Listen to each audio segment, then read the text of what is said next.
지난주에 바울의 3차 전도 여행이죠. 에베소 사역에서 일어난 놀라운 부흥에 대하여 우리가 목격했습니다.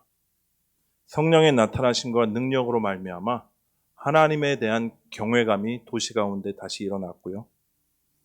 또 회개와 각성이 일어나서 정말 돈으로 한 사람은 100억이 넘는 그런 분량의 주술서들이 불타는 그런 놀라운 역사가 있었습니다.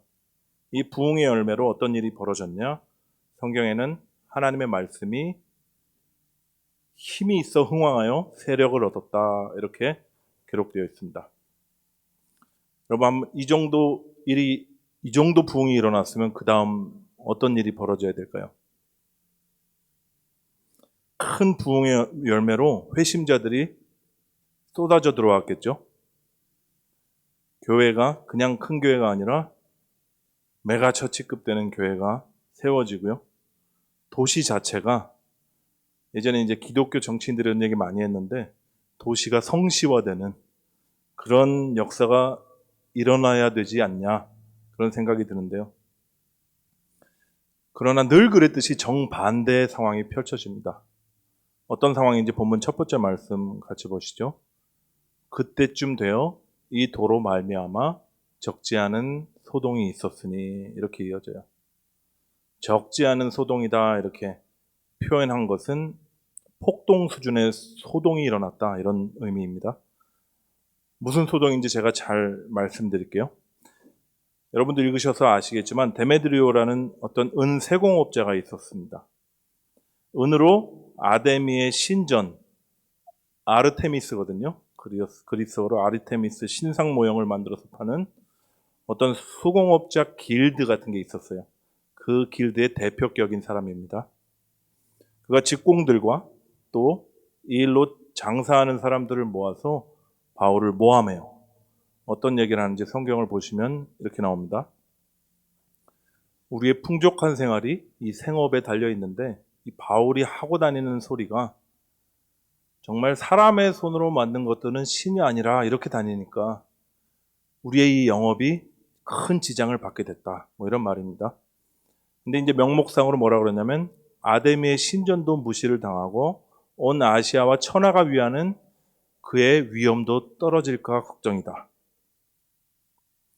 이게 바울의 얘기가 아니라 사실은 하나님의 말씀이거든요. 사람의 손으로 만든 것들은 신이 아니다. 이 말씀은 구약 성경에도 반복적으로 나오는 하나님의 말씀이었습니다. 제가 하나만 찾아드리면요, 시편 115편 보면 이렇게 나와요. 그들의 우상들은 은과 금이요 사람이 손으로 만든 것이라. 입이 있어도 말하지 못하며, 눈이 있어도 보지 못하며, 귀가 있어도 듣지 못하며, 코가 있어도 냄새 맡지 못하며, 손이 있어도 만지지 못하며, 발이 있어도 걷지 못하며, 목구멍이 있어도 작은 소리조차 내지 못하느니라. 우상들을 만든 자들과 그것을 의지하는 자들이 다 그와 같으리로다. 맞는 말이죠? 맞는 말 맞아요. 실제하지 않는 거예요. 우상은 실제하는 것이 아니라 아무리 은이나 금이나 좋은 걸로 발랐다고 한들 그냥 돌덩어리일 뿐입니다. 말하고 듣고 냄새 맡고 만지고 걷고 이런 인격이 할 수 있는 일들을 못해요. 인격 대 인격으로 우리와 관계할 수 있는 대상이 아니라는 겁니다. 아데미는 그런 우상에 불과했어요. 근데 보면은 그리스 신화에 나오는 그 아르테미스랑 또 이집트에 그 풍요의 신들이 있었거든요. 바르테트나 네이트 같은 이런 신들이 있었습니다. 이 두 가지 동서양의 우상들이 결합해서 만들어진 아주 그냥 우상 숭배의 결정판이 아데미였습니다. 어떤 모습인지 한번 보시죠. 이렇게 생겼대요. 좀 기괴하죠? 보통 그리스에 나오는 신들은요, 날씬하고 이쁩니다. 근데 이 동양의 아데미는 좀 퉁퉁하고요, 젖가슴이 수십 개 달려있는 어떤 희한한 모양을 가지고 있어요. 어떤 의미일까요? 풍요와 그 다산, 그리고 번영을 상징합니다. 이게 이집트에서 넘어온 우상 문화예요. 사람들은요, 자신들이 잘 먹고 잘 사는 문제, 또 자녀가 번성하는 그런 문제들이 이 아데미에 달려있다고 그렇게 믿었습니다. 우리식으로 말하면 뭐냐면 돈 많이 벌어서 성공하고 또 자녀가 좋은 대학 가서 의사도 되고 변호사도 되는 모든 사람이 꿈꾸는 그게 바로 이 아데미에 달려있다. 이런 믿음입니다. 근데 지금 바울 때문에 다 망했다는 거예요. 이 말을 들은 에베소인들이 어떻게 하죠? 분노합니다. 이내 분노가 폭발해서 폭동이 일어나요. 겉으로는 뭐라 그러냐면 큰 아데미의 여신이 그 신전이 무시를 당했고 또 아시아와 천하가 위하는 그녀의 위엄도 떨어질까 걱정이다. 자신들의 종교심을 앞세우는 것 같은데 실제 이유가 뭐죠? 우리의 풍족한 생업이 지금 위협을 받는다는 거예요. 돈 문제가 걸려 있는 겁니다. 여러분 많이 살아보셔서 아시겠지만 사람이 평소에는 온순하다가도요. 자신들의 돈벌이 수단이 위협을 당하잖아요. 그러면 분노합니다. 정말이지 목숨을 걸고 달려들어서 싸워요. 왜 그럴까요? 돈이 가장 중요한 삶의 기반이라고 믿는 믿음 때문입니다. 돈이야말로 내가 하고 싶은 것 할 수 있고 내가 무시당하지 않고 나를 나답게 만들어줄 수 있는 힘이라고 믿는 거예요. 나뿐 아니라 우리 가족의 안정과 번영을 책임질 수 있는 것이 이 돈이다. 이 돈에 달려있다고 철석같이 믿으니까 그렇게 하는 겁니다. 겉으로 아무리 고상한 척 하다가도요. 자기 지갑에 이제 손해가 막 심하게 가기 시작하면 그때 이제 본심이 나오는 거예요. 근데 여러분 잘 보세요. 이게 우상의 본질입니다.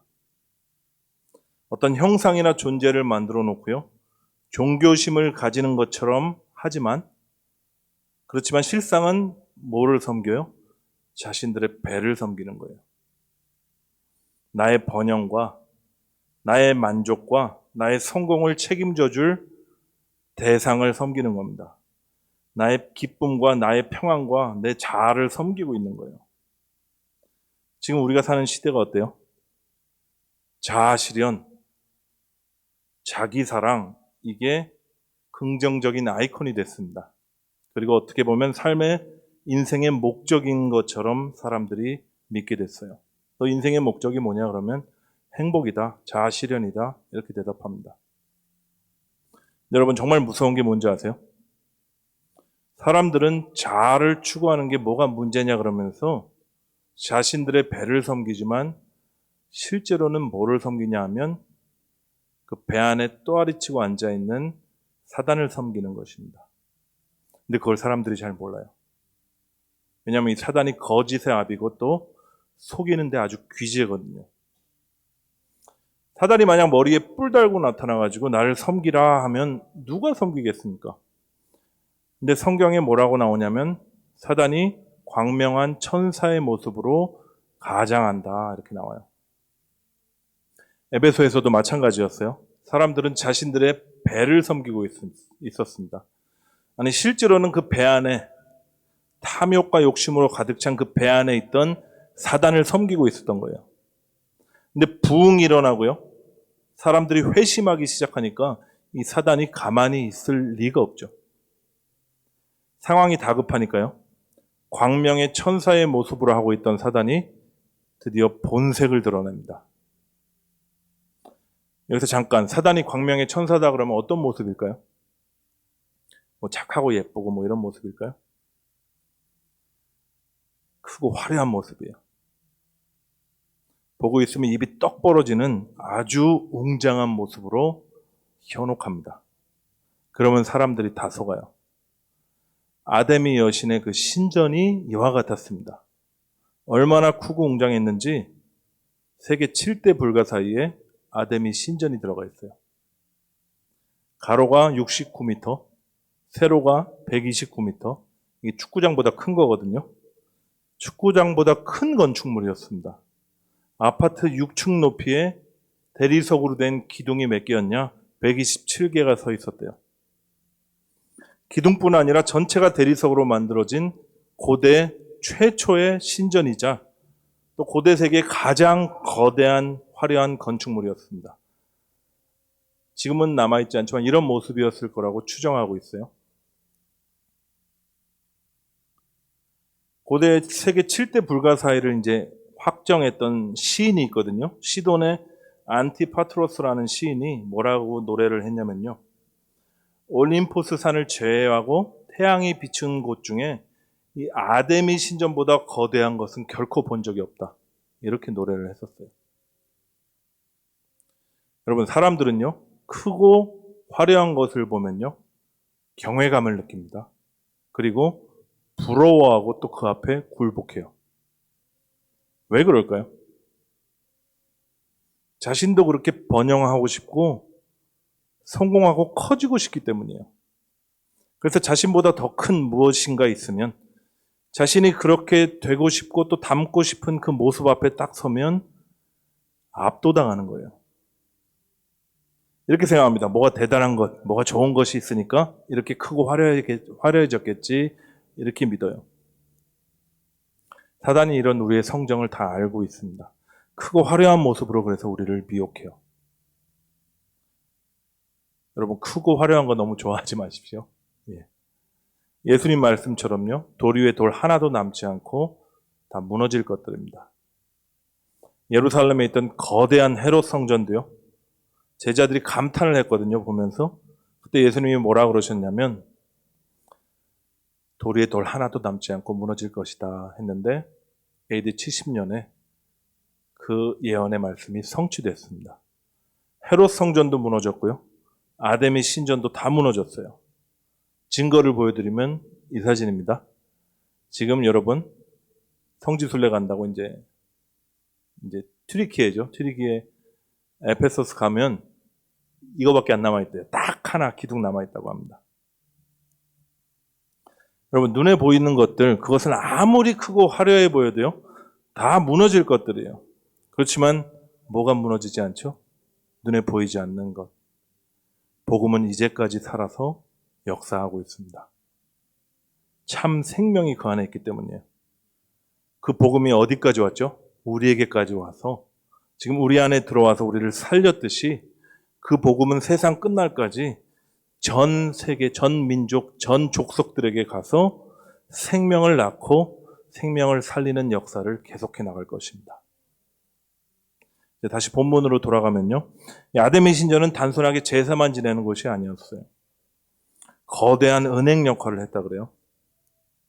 고대 시대에는 이렇게 돈을 예치할 곳이 가장 안전한 곳이 신전이었다는 믿음이 있었다 그래요. 왜냐하면 신이 지켜주니까요.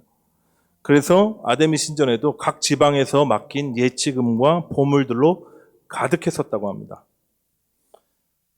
아데미 축제 기간이 되면 순례객들이 전 세계에서 몰려왔고요. 전 아시아와 유럽에서 몰려왔고요.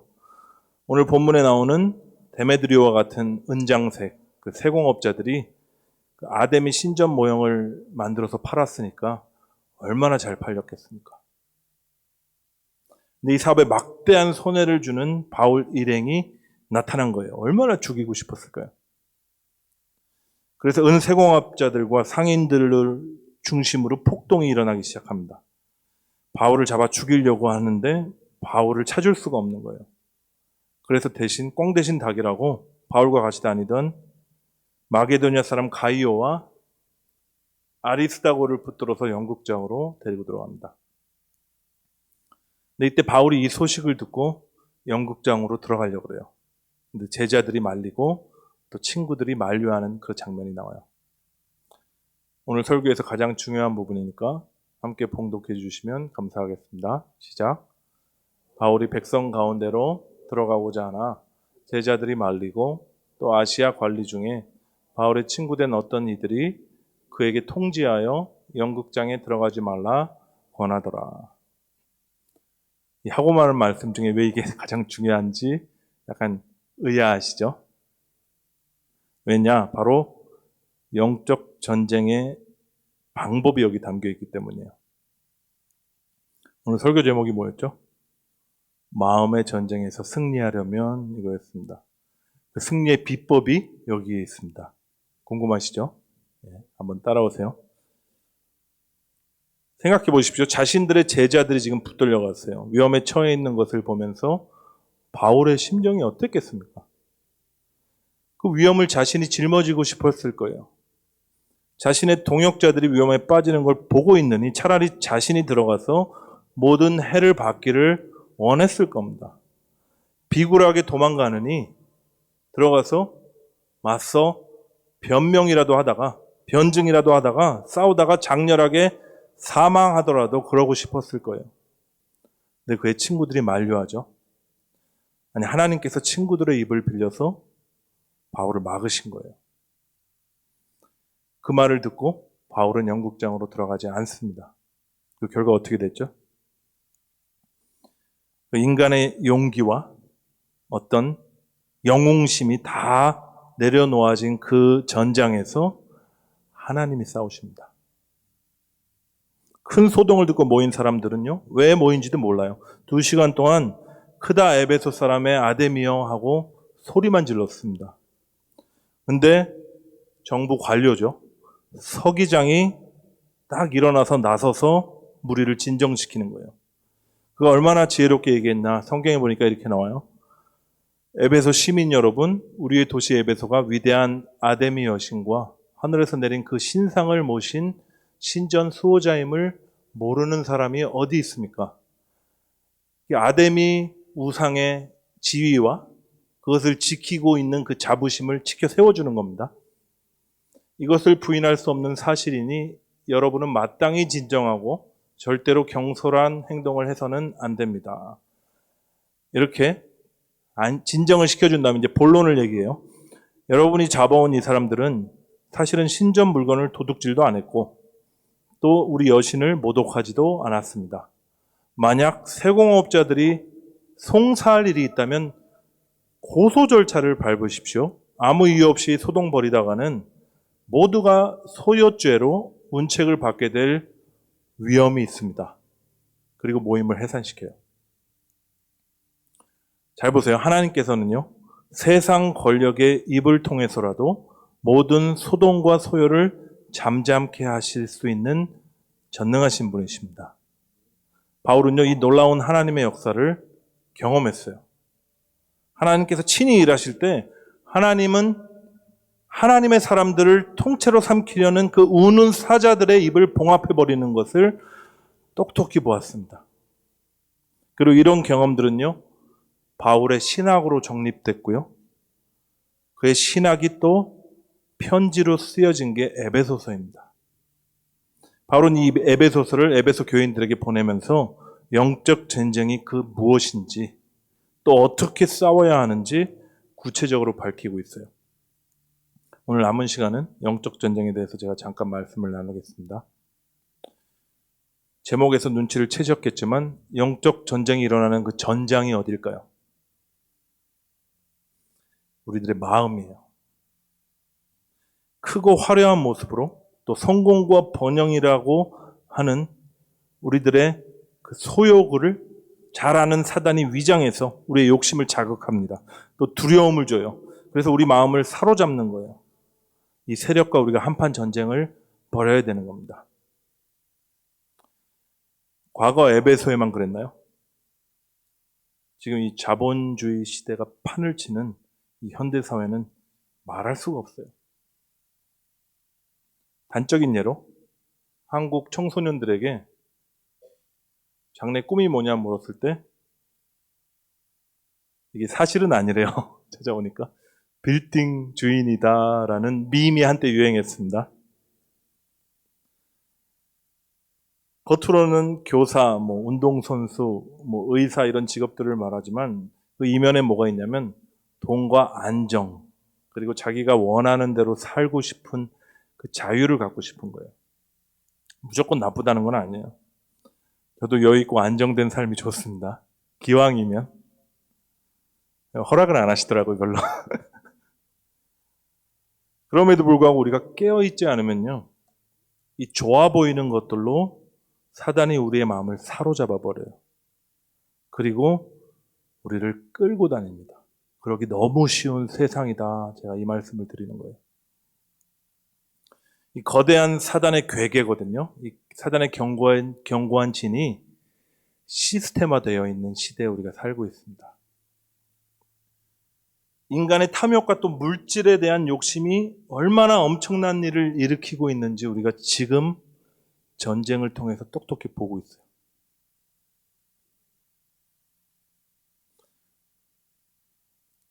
하고 싶은 얘기가 있었는데 참겠습니다. 정치적인 발언처럼 들릴 수가 있어서. 그렇다면 여러분, 자본주의라는 이 시스템으로 사람들을 얽어매고 있는 이 사단의 견고한 진을 우리가 어떻게 파쇄하고 대항할 수 있을까요? 아니, 이 사회 가운데 우리가 어떻게 우리 마음을 지킬 수 있을까요? 먼저 우리의 적을 알아야 되고요. 우리 자신을 알아야 돼요. 한마디로 하면 뭐죠? 손자병법에 나오는 말인데, 다들 똑똑하셔가지고 사자성어 2개 합친 말입니다. 힌트: 지피지기, 백전, 불패. 사실은 불태입니다. 이게 무슨 뜻이죠? 적을 알고 나를 알면 100번 싸워도 내가 위태롭지 않다, 이런 뜻이에요. 적에 대해서 얘기하죠. 우리의 주적이 누구죠? 사단입니다. 우리가 상대해야 될 싸움은 사람이 아니에요. 그 사람들을 사로잡고 있는 공중 권세잡은 사단입니다. 바울이 분명하게 바울의 경험을 통해서 알게 됐어요. 그리고 에베소 교인들에게 이렇게 말합니다. 우리의 씨름은 혈과 육을 상대하는 것이 아니요 통치자들과 권세들과 이 어둠의 세상 주관자들과 하늘에 있는 악의 영들을 상대함이라. 쉽게 얘기해서 적이 만만치 않다는 얘기예요. 통치자들이고 권세 잡은 자들이고 세상을 주관하는 자들이래요. 그들을 사로잡아서 지금 세상을 통치하고 있는 악한 영, 그 영이 사단이랍니다. 예수님께서 이 사단을 요한복음에서 뭐라 그랬냐면 세상을 통치하는 세상의 임금이다, 이렇게 말씀하셨어요. 만만치 않은 적, 우리가 지피했으니까 지기를 하면요, 나에 대해서 뭘 알아야 될까요? 나는 사단의 적수가 될 수가 없다, 이걸 아시면 됩니다. 사단은요, 모든 세상의 권력을 잡아서 흔들어요. 세상을 통치하는 세상 임금인데 나는 뭐죠? 그냥 세상 속에 살아가는 한 인간일 뿐이에요. 사단은 영적인 존재입니다. 영물인데 우리는 연약한 육체를 가진 인간이에요. 여러분 명심하십시오. 내가 싸우면 100점 100패입니다. 그럼 어떻게 할까요? 우리 안에 계신 주님께서 싸우시도록 하면 되는 거예요. 아까 읽은 에베소 말씀을 앞구절과 같이 붙여서 다시 읽겠습니다. 이번에 같이 봉독하실게요. 시작. 끝으로 너희가 주 안에서와 그 힘의 능력으로 강건하여지고 마귀의 관계를 능히 대적하기 위하여 하나님의 전신갑주를 입으라. 우리의 씨름은 혈과 육을 상대하는 것이 아니요 통치자들과 권세들과 이 어둠의 세상 주관자들과 하늘에 있는 악의 영들을 상대함이라. 아멘. 이 전쟁은 혈과 육, 다시 말해서 사람과의 싸움이 아니라는 거예요. 마귀는 눈에 보이지 않는 존재입니다. 그래서 우리가 대적할 수 있는 상대가 안 돼요. 그래서 우리 주님께서 친히 싸우시겠답니다. 아니, 주님께서는요, 이미 당신의 힘과 능력으로 사단의 머리를 박살 내셨습니다. 우리는 그 승리를 믿으라는 거예요. 하나님의 전신갑주를 입으라. 명령 같죠? 입으라, 이렇게 명령형으로 나오니까요.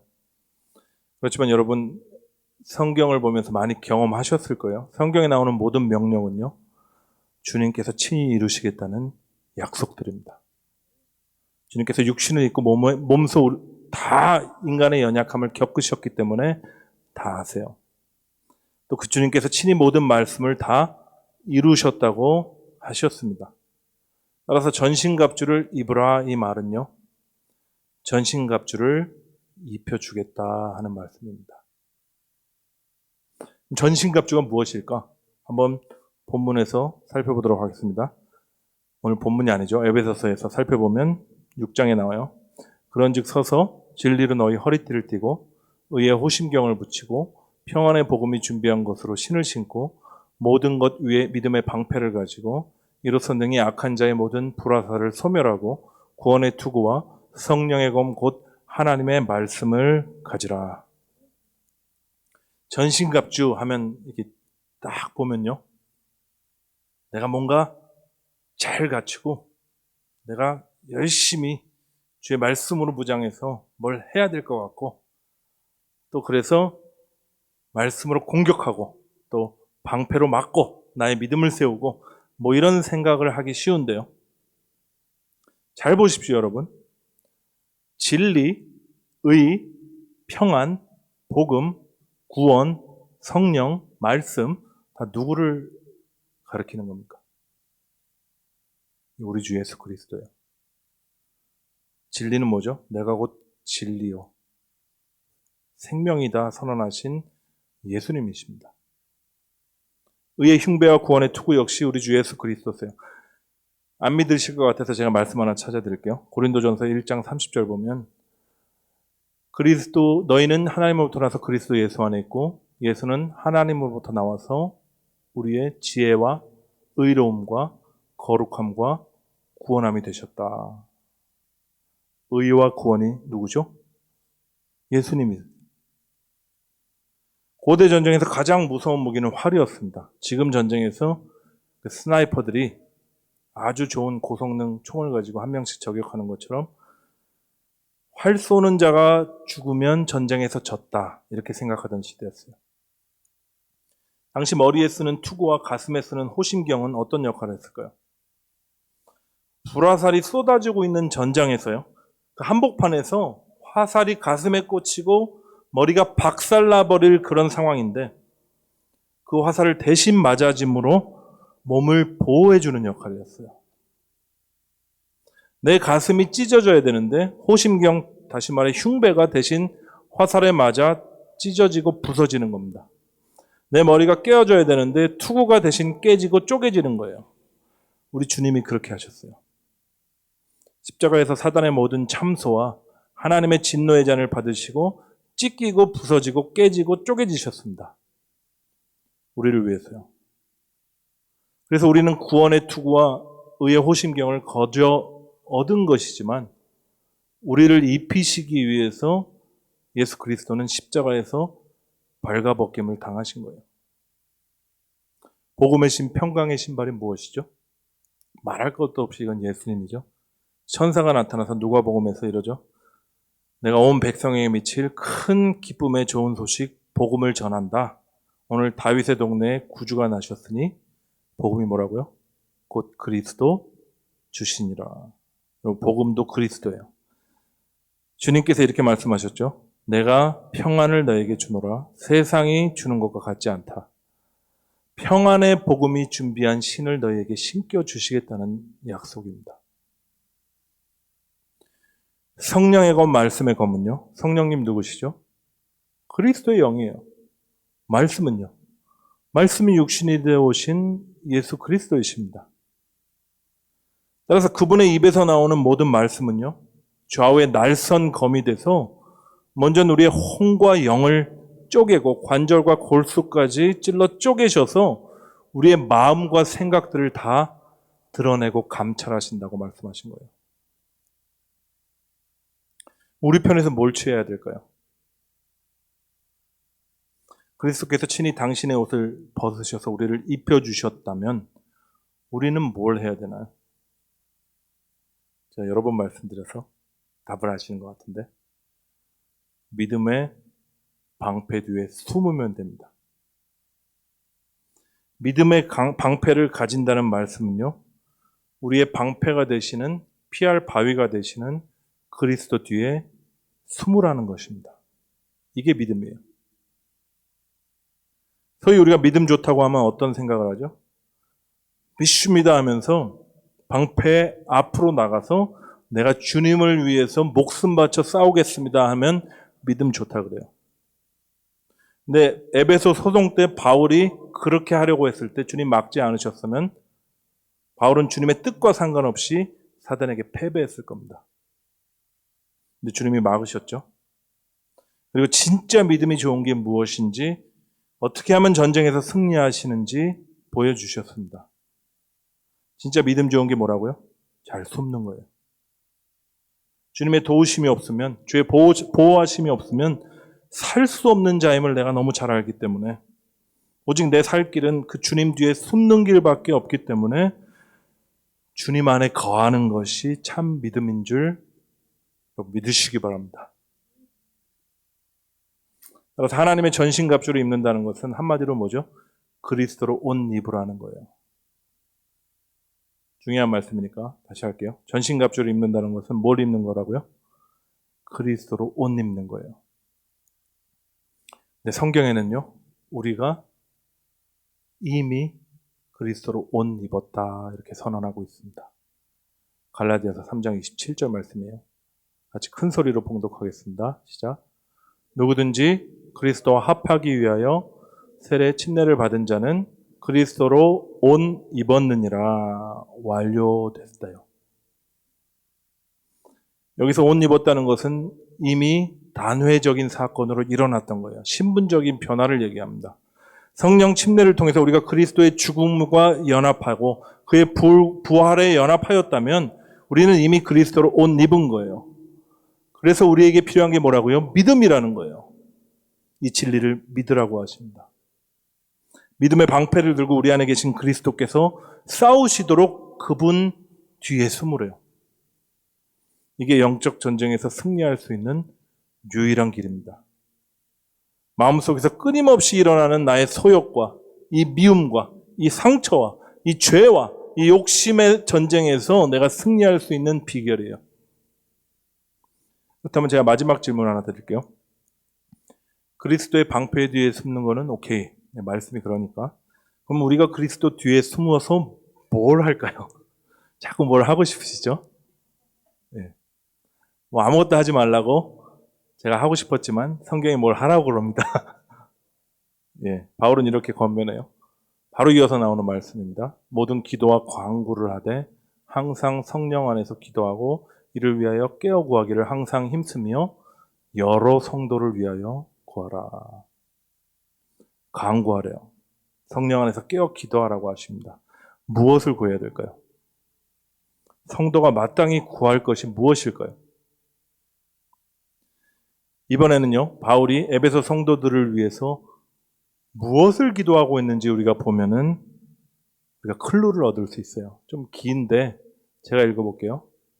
바울이 지금 옥에 갇힌 처지입니다. 그럼 뭘 보통 중보 기도를 부탁하죠? 날 좀 자유케 해달라고. 아니면 이 시련 가운데서 잘 버틸 수 있도록 나에게 믿음 달라고. 뭐 이런 기도를 부탁할 텐데 바울은 오히려 자유한 에베소 성도들을 위해서 이렇게 기도합니다. 여러분아 내가 하늘과 땅에 있는 각 족속에게 이름을 주신 아버지 앞에 무릎을 꿇고 비노니 그의 영광의 풍성함을 따라 그의 성령으로 말미암아 너희 속사람을 능력으로 강건하게 하시오며 믿음으로 말미암아 그리스도께서 너희 마음에 계시게 하시옵고 너희가 사랑 가운데서 뿌리가 박히고 터가 굳어져서 능히 모든 성도와 함께 지식에 넘치는 그리스도의 사랑을 알고 그 너비와 길이와 높이와 깊이가 어떠함을 깨달아 하나님의 모든 충만하신 것으로 너에게 충만하게 하시기를 구하노라. 아멘. 우리 기도랑은 좀 차원이 틀리죠? 말이 좀 어려우니까 더 그럴 때 보이긴 더 합니다. 바울은요, 핍박의 환경 속에서 육신의 고난에 처한 성도들을 향해서 그들의 환경이 나아지기를 구하고 있지 않아요. 또한 그들의 육신, 다시 말해 겉사람이 강건하기를 구하고 있지도 않습니다. 대신 뭘 구하죠? 속사람이 성령의 능력으로 강건해지기를 지금 간구하고 있어요. 믿음으로 우리 마음에 계신 그리스도를 바라볼 수 있게 해달라고 구하고 있고요.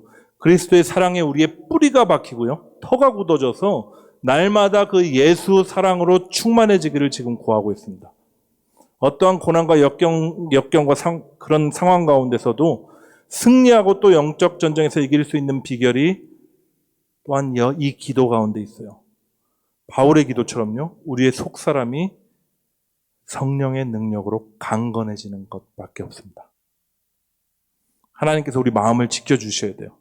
그래서 내 마음속에 있는 이 속사람, 늘 그 속사람이 주님을 바라보면서 그분의 사랑 안에 뿌리가 박히고 그분의 사랑을 누리게 된다면 나에게 지금 처한 이 상황과 환경이 더 이상 문제가 되지 않아요.